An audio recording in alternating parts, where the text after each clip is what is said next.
കേരള ബ്ലാസ്റ്റേഴ്സിന്റെ പുതിയ പരിശീലകൻ മിക്കാൽ സാരയുടെ സിസ്റ്റത്തിൽ വിങ്ങേഴ്സിന്റെ പ്രാധാന്യത്തെ പറ്റി നമ്മൾ ഓൾറെഡി സംസാരിച്ചിട്ടുള്ളതാണ്. വളരെ ഒഫൻസീവ് മൈൻഡഡ് ആയിട്ടുള്ള ഗോൾ അടിക്കാനും ഗോൾ അടിപ്പിക്കാനും കെൽപ്പുള്ള ടൈപ്പ് ഓഫ് വിങ്ങേഴ്സിനാണ് അദ്ദേഹം പ്രീവിയസ് സീസൺസിൽ പ്രിഫർ ചെയ്തിട്ടുള്ളത്.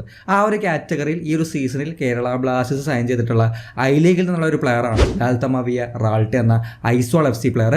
കഴിഞ്ഞ 2 സീസണുകളിലായിട്ട് ഐസോൾ FCക്ക് വേണ്ടി 42 മാച്ചുകൾ കളിച്ചിട്ടുണ്ട്. അതിൽ 5 ഗോളും 8 അസിസ്റ്റും അദ്ദേഹം കൊടുത്തിട്ടുണ്ട്. സോ ഈ ഒരു കണക്കുകൾ കാണുമ്പോൾ തന്നെ നമ്മൾ നേരത്തെ പറഞ്ഞ ഒരു ക്രൈറ്റീരിയ അതിനെ കൃത്യമായിട്ട് പാലിക്കുന്ന രീതിയിൽ ഗോൾ അടിക്കാനും ഗോൾ അടിപ്പിക്കാനും കെൽപ്പുള്ള രീതിയിലാണ് ഐ ലീഗിൽ ഐസോൾ FCക്ക് വേണ്ടി അദ്ദേഹം കളിച്ചിട്ടുള്ളത്. നമുക്ക് ഡീപ്പായിട്ട് തന്നെ അതിനെപ്പറ്റി സംസാരിക്കാനുണ്ട്. അതിന് മുൻപായിട്ട് വളരെ ബേസിക് ആയിട്ട് ഒരു ഗെയിം സ്റ്റൈൽ, എന്ത് ടൈപ്പ് പ്ലെയർ ആണ്, ഏത് രീതിയിലുള്ള വിങ്ങറാണ്, അതിന് ഉത്തരം പറഞ്ഞുകൊണ്ട് തുടങ്ങാം. ഐസോൾ FC കഴിഞ്ഞ സീസൺസിൽ ഒരു മെജോറിറ്റി മാച്ചസിലും ഒരു 4-3-3 അല്ലെങ്കിൽ 4-4-2 ഫോർമേഷൻസിൽ 4-4-2 ഏറ്റവും അറ്റത്തുള്ള ഒരു മിഡ്ഫീൽഡർ ആയിട്ടും അല്ലെങ്കിൽ 4-3-3 ആ ഒരു ഫ്രണ്ടിൽ ആ ഒരു 3 പേരടങ്ങുന്നതിൽ റൈറ്റിലോ ലെഫ്റ്റിലോ വരുന്ന രീതിയിലാണ് ഇതൊക്കെ കാണാറുള്ളത്. ആൻഡ് നമ്മളിപ്പോൾ നിലവിലെ ബ്ലാസ്റ്റേഴ്സിന്റെ വിങ്ങേഴ്സിനെ വെച്ച് കമ്പയർ ചെയ്യുമ്പോൾ, പ്രത്യേകിച്ചും ബ്രൈസ് മിറാണ്ട അല്ലെങ്കിൽ സൗരവ്, ഇവരെ വെച്ച് കമ്പയർ ചെയ്യുമ്പോൾ കുറച്ച് ഡിഫറൻ്റ് ആയിട്ടുള്ള ഒരു പ്ലേയിങ് പാറ്റേൺ ഇതിനുണ്ടെന്ന് പറയാം.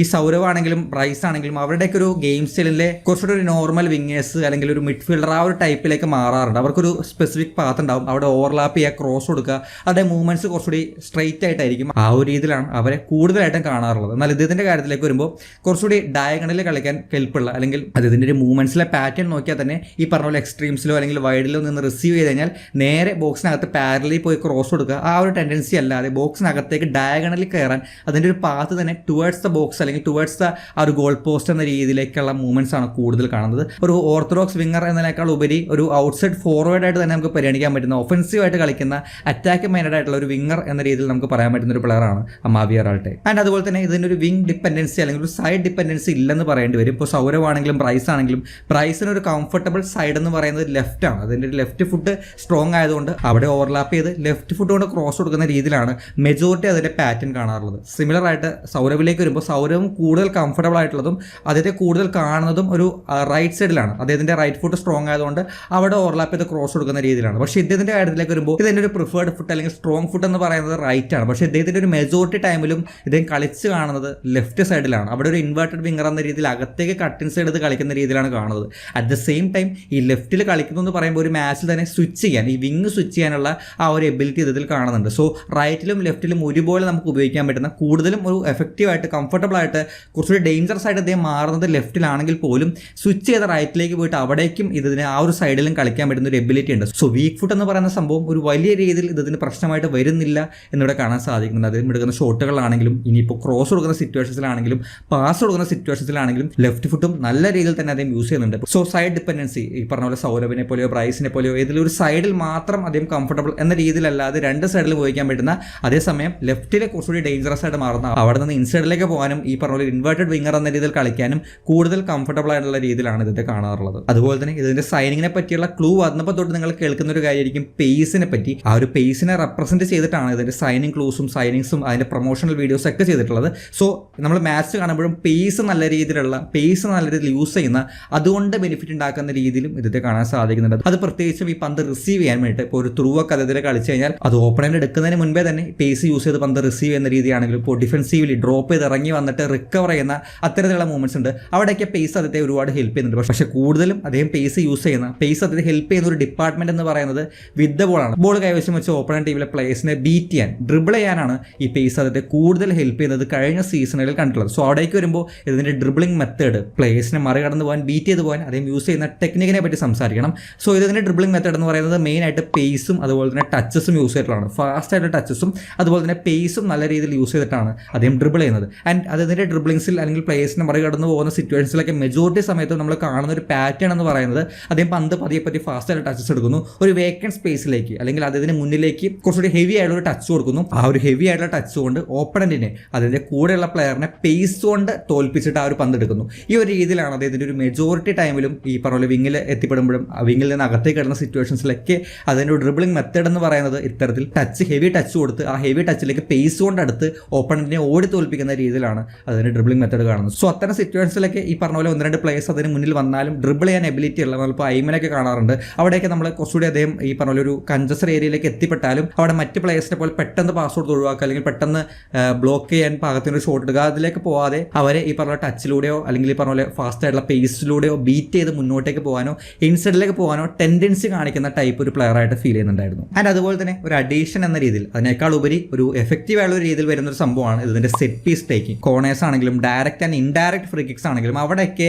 ഈ പറഞ്ഞ പോലെ ഐസ്വാൾ FC കഴിഞ്ഞ സീസണുകളിൽ ഇദ്ദേഹത്തെ നല്ല രീതിയിൽ ആശ്രയിച്ചിട്ടുണ്ട്. അതിന്റെ ഭാഗമായിട്ട് ഗോൾ കോൺട്രിബ്യൂഷൻ, ഗോൾസും അസിസ്റ്റും സ്വന്തമാക്കാനും ഇതിന് സാധിച്ചിട്ടുണ്ട്. ഒരു ഇന്ത്യൻ പ്ലെയർ സെറ്റ് പീസുകൾ എടുക്കുക, അതിൽ നിന്ന് ഗോൾ കോൺട്രിബ്യൂഷൻ കൊണ്ടുവരിക, പ്രത്യേകിച്ചും ഫ്രീ കിക്സിൽ നിന്നൊക്കെ, അത് തീർച്ചയായിട്ടും എടുത്തു പറയേണ്ട അല്ലെങ്കിൽ വളരെ റയർ ആയിട്ട് ഇന്ത്യൻ ഫുട്ബോളിൽ സംഭവിക്കുന്ന ഒരു കാര്യമാണ്. സോ അവിടെ നമുക്ക് കുറച്ചുകൂടി പ്രതീക്ഷ നൽകുന്ന രീതിയിൽ ഇതിന്റെ സെറ്റ് പീസുകൾ മാറുന്നുണ്ട്. ഈ പറഞ്ഞ പോലെ ബോക്സിന്റെ എഡ്ജിൽ വെച്ചിട്ടുള്ള ഷോട്ടുകൾ മാത്രമല്ല, കുറച്ചുകൂടി ലോങ് ആയിട്ടുള്ള ലോങ് ഫ്രീ കിക്സ് ഒക്കെ അദ്ദേഹം നമ്മൾ ക്രിസ്ത്യാനോ റൊണാൾഡോയെ ഓർമ്മിപ്പിക്കുന്ന തരത്തിൽ ഇങ്ങനെ ശ്വാസമൊക്കെ എടുത്തിട്ട് അത്തരത്തിലൊരു സ്റ്റൈൽ, 7 നമ്പർ ജേഴ്സിയും അതിന്റെ സ്റ്റൈലൊക്കെ വെച്ചിട്ട് ഒരു റൊണാൾഡോ ഫാൻ ആണെന്ന് തോന്നുന്നുണ്ട്. ആ രീതിയിലുള്ള ലോങ് ഫ്രീ കിക്സിനുള്ള ട്രൈസ് അദ്ദേഹം നടത്തുന്നുണ്ട്. അതിൽ നിന്ന് ഗോളുകൾ സ്വന്തമാക്കാൻ സാധിച്ചിട്ടില്ല. പക്ഷേ 1-2 ലോങ് ഫ്രീ കിക്ക് ഓൺ ടാർഗറ്റിൽ തന്നെ നല്ല പവറുള്ള ഷോട്ട് ഗോൾ കീപ്പറിലേക്ക് ഡയറക്റ്റ് ആണെങ്കിലും ഓൺ ടാർഗറ്റിലേക്ക് വരുന്നത് പോലെ ഫീൽ ചെയ്യുന്നുണ്ടായിരുന്നു. സോ മാഞ്ചസ്റ്ററിന് വേണ്ടി റൊണാൾഡോ സ്കോർ ചെയ്തതുപോലെ ഒരു ലോങ് ഫ്രീ കിക്ക് ഇതിന്റെ സ്വപ്നമാണെന്ന് തോന്നുന്നുണ്ട്.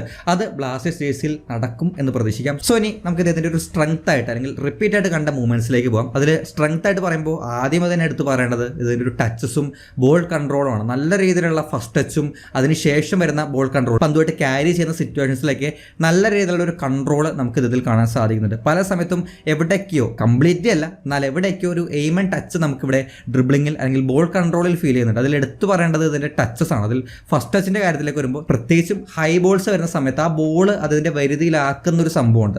അത് എനിക്ക് അത്യാവശ്യം ഇതിന്റെ ഒരു ക്വാളിറ്റി ഉള്ള എലമെന്റ് ആയിട്ട് ഫീൽ ചെയ്തൊരു കാര്യമാണ്. ചിലപ്പോൾ ഹൈ ബോൾ ചെസ്റ്റിൽ ട്രാപ്പ് ചെയ്ത് സ്വന്തമാക്കുന്നതായിരിക്കും. അതിന് അദ്ദേഹത്തിനെ സ്വന്തമാക്കാൻ സാധിക്കാത്ത സിറ്റുവേഷനിൽ ചെസ്റ്റ് ഉപയോഗിച്ചുകൊണ്ട് ഒരു പാസ് അദ്ദേഹം അത് കൺവേർട്ട് ചെയ്തിട്ട് പന്ത് അപ്പോഴും പൊസിഷനിൽ നിർത്തുന്നുണ്ട്. ഇനി ഈ ലോങ് ബോൾ തന്നെ അതിലേക്ക് വരുമ്പോൾ അദ്ദേഹം കീപ്പ് ചെയ്യുന്ന, അത് കാലുകൊണ്ട് തന്നെ അദ്ദേഹം കീപ്പ് ചെയ്യുന്ന ഒരു സിറ്റുവേഷൻ ഉണ്ട്. അത് ഫസ്റ്റ് ടച്ച് തന്നെ ഒരു സിൽക്കി സ്മൂത്ത് ടച്ചസ് എന്നൊക്കെ പറയാൻ പറ്റുന്ന രീതിയിൽ വളരെ ക്ലാസിക് ടച്ചസ് എടുത്തിട്ട്, അത് പന്ത് അറിയുന്ന പോലും ഉണ്ടാവില്ല ടച്ചസ് എടുക്കുന്നത്. അത്രയും സ്മൂത്തായുള്ള ടച്ചസ് എടുത്ത് ഫസ്റ്റ് ടച്ച് എടുത്ത് ആ പന്ത് കീപ്പ് ചെയ്യുന്നൊരു സംഭവം അത് റിപ്പീറ്റ് ആയിട്ട് കണ്ടാലെങ്കിൽ വളരെയധികം എന്നെ ഇമ്പ്രസ് ചെയ്തൊരു ഫാക്ടറാണ്. ആൻഡ് കൺട്രോളിൻ്റെ കാര്യത്തിലേക്ക് വരുമ്പോൾ ഈ ടച്ചസ് എടുത്ത ശേഷം ബോൾ ക്യാരി ചെയ്യുന്ന സമയത്താണ് ഈ കൺട്രോൾ വരുന്നത്.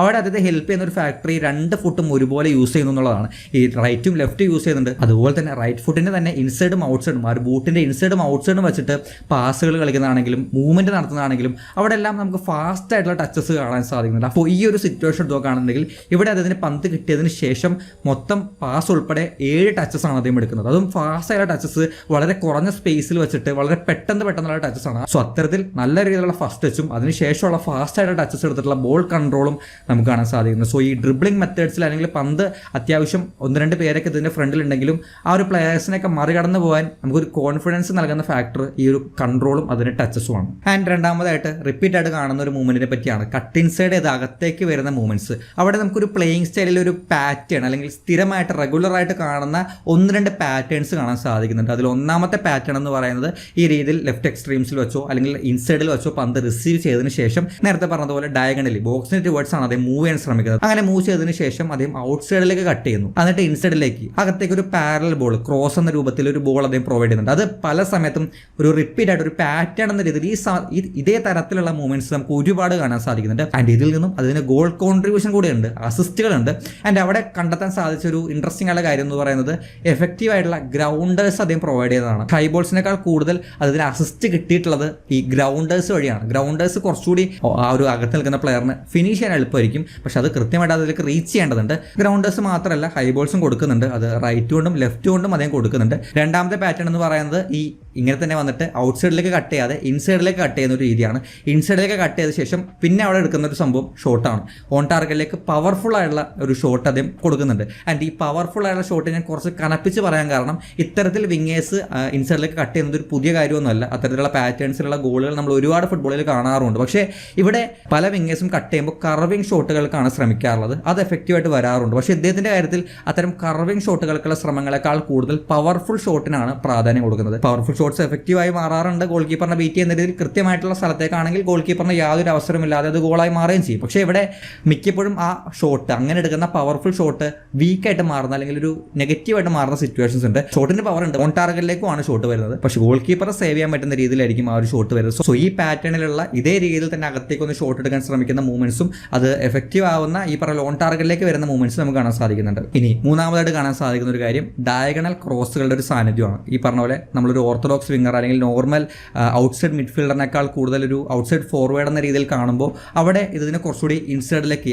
അകത്തേക്ക് കട്ട് ചെയ്ത് വരുമ്പോൾ ഒരു പാസ് സപ്ലൈയിങ് മെത്തഡ് എന്ന് പറയുന്നത് ഡയഗണൽ ക്രോസസ് ആണ്. അത് ഒരുപാട് പാരലൽ ക്രോസുകളേക്കാൾ കൂടുതൽ ഡയഗണൽ ക്രോസുകളാണ് കൂടുതൽ കാണുന്നത്. പക്ഷേ എവിടെയും അത് എഫക്റ്റീവായി മാറുന്നതോ അല്ലെങ്കിൽ അതൊരു ഗോൾ ചാൻസ് ആയിട്ട് മാറുന്നതോ അതിൽ നിന്ന് അസിസ്റ്റുകൾ കിട്ടുന്ന സിറ്റുവേഷൻസോ കണ്ടിട്ടില്ല. അത് മിക്ക സമയത്തും ഒരു ലക്ഷ്യമില്ലാതെ പോകുന്നത് പോലെയാണ് കൂടുതലും കണ്ടിട്ടുള്ളത്. പക്ഷേ ഇതൊരു റിപ്പീറ്റായിട്ട് കണ്ട മൂവ്മെൻ്റ് ആയതുകൊണ്ട് പറഞ്ഞാണ് ആ ഒരു ക്രോസിൻ്റെ ക്വാളിറ്റി അല്ലെങ്കിൽ അവിടെയുള്ള അതിൻ്റെ ഡെലിവറീസിൽ ഒരു എയിം ഉണ്ടെങ്കിൽ വളരെ ഡേഞ്ചറസ് ആയിട്ട് മാറാൻ പറ്റുന്ന, പ്രത്യേകിച്ചും ഒരു ഇൻസൈഡിലേക്ക് കർവ് ചെയ്യുന്ന രീതിയിലാണ് ആ ക്രോസുകൾ വരുന്നത്. സോ അത് ഗോൾ കീപ്പേഴ്സിന് ഡിഫെൻഡ് ചെയ്യാൻ വളരെയധികം പ്രയാസം ഉണ്ടാക്കുന്ന ഒരു ടൈപ്പ് ഓഫ് ഡെലിവറിയാണ് ഇൻസൈഡിലേക്ക് കർവ് ചെയ്തിട്ടുള്ള ക്രോസുകൾ എന്ന് പറയും. സോ അത്തരം ക്രോസുകളുടെ സാന്നിധ്യം അതിൻ്റെ ക്വാളിറ്റി കുറച്ച് കുറവായിട്ട് തോന്നുന്നുണ്ടെങ്കിലും ഒന്ന് ബെറ്റർ ആക്കി എടുത്തു കഴിഞ്ഞാൽ അത് വളരെ വളരെ എഫക്റ്റീവ് ആയുള്ളൊരു പാസ് ഡെലിവറി മെത്തേഡായിട്ട് തോന്നുന്നുണ്ട്. സോ ഡയഗണൽ ക്രോസുകളുടെ സാന്നിധ്യം നമുക്ക് ഒരുപാട് കാണാൻ സാധിക്കുന്നുണ്ട്. ആൻഡ് അതുപോലെ തന്നെ മറ്റൊരു കാര്യമായിട്ട് നോട്ടീസ് ചെയ്തത് ക്രിയേറ്റീവ് ആയിട്ടുള്ള ത്രൂ ബോൾസിൻ്റെ ഒക്കെ ഒരു സാന്നിധ്യമാണ്. അത് കൂടുതലും ഇതിൻ്റെ ഒരു പൊസിഷണൽ ഫ്ലെക്സിബിലിറ്റി ഉണ്ട്. എല്ലായിടത്തും എത്തുന്ന രീതിയല്ല, എന്നാലും ആ ഒരു വിങ്ങിൽ കളിക്കുമ്പോൾ തന്നെ ഇൻസൈഡിലേക്കും ഔട്ട്സൈഡിലേക്കും ആ ഒരു എക്സ്ട്രീമിലേക്കും അതുപോലെ തന്നെ ആ ഒരു ഹാഫ് സ്പേസിലേക്കും കൃത്യമായിട്ട് സ്വിച്ച് ചെയ്യുന്നുണ്ട്. അങ്ങനെ വരുമ്പോൾ ഓട്ടോമാറ്റിക്കലി ഈ പറഞ്ഞ പോലെ മറ്റ് പ്ലേയേഴ്സിൻ്റെ അവൈലബിലിറ്റി, അതിന് അകത്തേക്കും പുറത്തേക്കും പാസുകൾ കൊടുക്കാൻ പറ്റുന്ന രീതിയിൽ മറ്റ് പ്ലേയേഴ്സ് അവൈലബിൾ ആവുന്നുണ്ട്. ഇപ്പോൾ അദ്ദേഹം വൈഡ് യൂസ് ചെയ്ത ഒരു എക്സ്ട്രീമിലാണ് നിൽക്കുന്നതെങ്കിൽ പോലും അവിടെ ഇൻസൈഡ് നിൽക്കുന്ന ഒരു സ്ട്രൈക്കറോ അല്ലെങ്കിൽ ഈ പറഞ്ഞ ഓവർലാപ്പ് ചെയ്യുന്ന ഒരു ഫുൾ ബാക്കോ ഉണ്ടെങ്കിൽ അവിടെ ത്രൂ വെച്ച് അദ്ദേഹം ഫൈൻഡ് ചെയ്യുന്നുണ്ട്. സിമിലർ ആയിട്ട് അദ്ദേഹം ഇൻസൈഡിലേക്ക് നിൽക്കുകയാണെങ്കിൽ ഹാഫ് സ്പേസസ് യൂസ് ചെയ്ത് ബോക്സിൻ്റെ ഏരിയാസിൽ നിൽക്കുകയാണെങ്കിൽ ഇപ്പുറത്ത് ഔട്ട്സൈഡിൽ ഒരു ഫുൾ ബാക്കോ ഓവർലാപ്പ് ചെയ്യുമ്പോൾ അവിടെയും ഈ പറഞ്ഞ പോലെ ത്രൂ ബോളുകൾ കൊണ്ട് പ്ലേയേഴ്സിനെ ഫൈൻഡ് ചെയ്യുന്നത് കാണാം. ആൻഡ് മൊത്തത്തിൽ ആ ഒരു പാസ് ഫൈൻഡിങ് മെത്തേഡ് അല്ലെങ്കിൽ ഈ ഫ്രീ ആയിട്ട് നിൽക്കുന്ന പ്ലേയേഴ്സിനെ പാസുകൾ കൊണ്ട് കണ്ടെത്തുന്ന രീതി അവിടെയൊക്കെ നമുക്ക് അധികമായിട്ട് തന്നെ അത്തരത്തിലുള്ള മൂവ്മെന്റ്സ് കാണാൻ സാധിക്കുന്നുണ്ട്. ആൻഡ് അവസാനമായിട്ട് കോമ്പിനേഷൻസ് കളിക്കുന്ന ഒരു രീതിയാണ്. ഈ പറഞ്ഞ പോലെ വിത്ത് ബോൾ കംഫർട്ടബിൾ ആണെന്ന് പറയുമ്പോഴും വിത്ത് ബോൾ ഈ പറഞ്ഞ പോലെ ക്യാരി ചെയ്യാൻ അദ്ദേഹം ശ്രമിക്കുന്നുണ്ടെന്ന് പറയുമ്പോഴും അതിനൊപ്പം തന്നെ ബാലൻസ്ഡ് എന്ന രീതിയിൽ കൃത്യമായിട്ട് പാസിങ് കളിക്കാൻ അല്ലെങ്കിൽ ഒരു കോമ്പിനേഷൻ കളിക്കാനും അദ്ദേഹം ശ്രമിക്കുന്നുണ്ട്. അത് വൺ ടച്ച് ഫുട്ബോൾ അല്ല, അതിനേക്കാൾ കൂടുതൽ ഒരു ട്രയാങ്കുലർ മൂവ്മെന്റ് എന്ന രീതിയിലൊക്കെ അവൈലബിൾ ആയിട്ട് അതിലദ്ദേഹം ഇൻവോൾവ് ആവുന്ന രീതിയിലൊക്കെ കോമ്പിനേഷൻസ് കളിക്കുന്നുണ്ട്. സോ ആ ഒരു ലിങ്കപ്പ് ഇറങ്ങി വന്നിട്ടാണെങ്കിലും അല്ലെങ്കിൽ ഇൻസൈഡിലേക്ക് പോയിട്ടാണെങ്കിലും നേരത്തെ പറഞ്ഞ പോലെ ആ ഒരു പൊസിഷണൽ ഫ്ലെക്സിബിലിറ്റി വിങ്ങിൽ ഒരു സൈഡിൽ കളിക്കുമ്പോൾ പോലും അദ്ദേഹം കീപ്പ് ചെയ്യുന്നുണ്ട്. ആ ഒരു ട്രയാങ്കുലർ മൂവ്മെന്റ്സ് കളിക്കാനും ചില സമയത്ത് വൺ ടച്ച് കൊണ്ട് തന്നെ പ്ലേയേഴ്സിനെ ഫൈൻഡ് ചെയ്യാനൊക്കെ സാധിക്കുന്നുണ്ടായിരുന്നു. സോ ഇത്തരം കാര്യങ്ങളാണ് ഒരു സ്ട്രെങ്ത് എന്ന രീതിയിൽ അല്ലെങ്കിൽ റിപ്പീറ്റ് ആയിട്ട് കാണുന്ന മൂവ്മെന്റ്സ് എന്ന് പറയുന്നത്. ഇനി ഒരു വീക്ക്നെസ് എന്ന രീതിയിൽ അല്ലെങ്കിൽ ഇമ്പ്രൂവ് ചെയ്യേണ്ട ഏരിയാസിലേക്ക് വരുമ്പോൾ ഇവിടെ എനിക്ക് ഫീൽ ചെയ്തൊരു പ്രധാനപ്പെട്ട കാര്യം ഒരു ഡെഡ്ലി വിങ്ങർ ആവാനുള്ള എല്ലാ കാപ്പബിലിറ്റീസ് ഉണ്ടെങ്കിൽ പോലും ആ ഒരു രീതിയിൽ അമിതമായുള്ളൊരു ഫീലിംഗ് നമുക്ക് ഐസ്വാൾ എഫ് സിയിൽ ഇതിൽ കാണാൻ സാധിച്ചിരുന്നില്ല എന്നുള്ളതാണ്. നല്ല പേസ് ഉണ്ട്, ഈ പറഞ്ഞ പോലെ പന്ത് കീപ്പ് ചെയ്യുന്നുണ്ട്. പക്ഷേ എവിടേക്ക് ഒരു ഡെഡ്ലി വിങ്ങർ ഒരു പേസ് യൂസ് ചെയ്തിട്ട് ഓപ്പണിംഗ് ഡിഫൻഡേഴ്സിന് നിരന്തരമായിട്ട് കണ്ടിന്യൂസ് ആയിട്ട് തലവേദന ഉണ്ടാക്കുന്ന, പന്തെപ്പം കിട്ടിയാലും ഒരു ഓവർലാപ്പ് ചെയ്യുന്ന അത്തരത്തിൽ ഡേഞ്ചറസ് ആയിട്ടുള്ള ഡെഡ്ലി ആയിട്ടൊരു വിങ്ങറിനെ പോലെ കഴിഞ്ഞ സീസണുകളിൽ ഐസ്വാൾ എഫ് സി ഇദ്ദേഹത്തെ യൂസ് ചെയ്തിട്ടില്ല എന്ന് പറയേണ്ടി വരും. അത് ഈ പറഞ്ഞ പോലെ ഒന്ന് ഇമ്പ്രൂവ് ആക്കി എടുത്താൽ എല്ലാം കൊണ്ടും ചാങ്തയുടെ ഒരു വെർഷനായി മാറാനുള്ള ഒരു പോസിബിലിറ്റി അത് ഇതിനുണ്ട്. സോ നിലവിലെ അവസ്ഥയിൽ നമുക്ക് ചാങ്തയെ ഒന്നും കമ്പയർ ചെയ്യാൻ പറ്റില്ല. പക്ഷേ അതിനുള്ള എബിലിറ്റീസ് ഉണ്ട്. പക്ഷെ അത് കൃത്യമായിട്ട് യൂസ് ചെയ്യുന്നുണ്ടോ എന്നുള്ളൊരു സംശയമാണ്. അതുപോലെ തന്നെ ഷോട്ടുകളുടെ കാര്യമാണ് നമുക്ക് രണ്ടാമത് എടുത്ത് പറയാനുള്ളത്.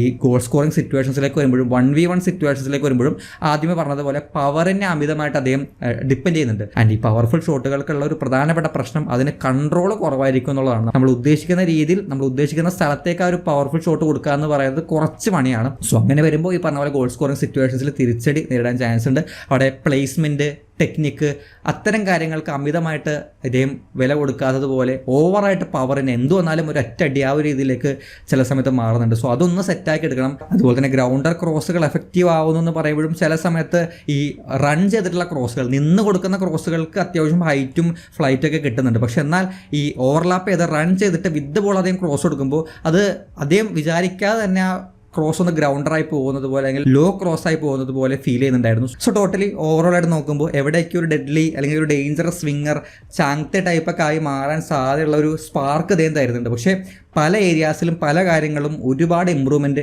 വരേണ്ടതിൻ്റെ ഒരു ആവശ്യമുണ്ട്. സോ അതൊക്കെ ഒന്ന് സെറ്റാക്കി എടുത്തു കഴിഞ്ഞാൽ നമ്മൾ എന്തുകൊണ്ടും ഞെട്ടിക്കാൻ കെൽപ്പുള്ള ഒരു ഒത്ത വിങ്ങറായിട്ട് നമുക്ക് മാറ്റിയെടുക്കാൻ സാധിച്ചേക്കും. സോ അത് ഇവിടെ ബ്ലാസ്റ്റേഴ്സ് അദ്ദേഹത്തെ എങ്ങനെ യൂസ് ചെയ്യുന്നു, എങ്ങനെ ഡെവലപ്പ് ചെയ്തെടുക്കുന്നു, ട്രെയിനിങ്സിലൂടെ അദ്ദേഹം എങ്ങനെ ബെറ്റർ ആവുന്നു എന്നതിനനുസരിച്ചിരിക്കും. ഒരുപാട് ഏരിയാസിൽ ഗൈഡൻസും കിട്ടേണ്ടതിൻ്റെ ഒരു ആവശ്യവും ഇതിൽ കാണുന്നുണ്ട്. സോ അങ്ങനെ ആക്കി എടുത്തു കഴിഞ്ഞാൽ നമുക്ക് എന്തുകൊണ്ടും ഇന്ത്യൻ ടീമിനെ നൽകാൻ പറ്റുന്നൊരു വിങ്ങറായിട്ട് എനിക്ക് ഫീൽ ചെയ്യുന്നുണ്ട് പല സമയത്തും. സോ അത് മാറുമോ എന്നുള്ളത് നമുക്ക് വരുന്ന സീസണുകളിൽ കേരള ബ്ലാസ്റ്റേഴ്സ് ജേഴ്സിയിൽ തന്നെ കാണാൻ സാധിക്കും. എന്തായാലും ഈ ഒരു പ്ലെയറിനെ പറ്റിയുള്ള നിങ്ങളുടെ അഭിപ്രായങ്ങളും പ്രതീക്ഷകളും കമൻറ്റ് ബോക്സിൽ ചേരാൻ ശ്രമിക്കാം. നമുക്ക് എന്തായാലും മറ്റു വീഡിയോയിൽ കാണാം.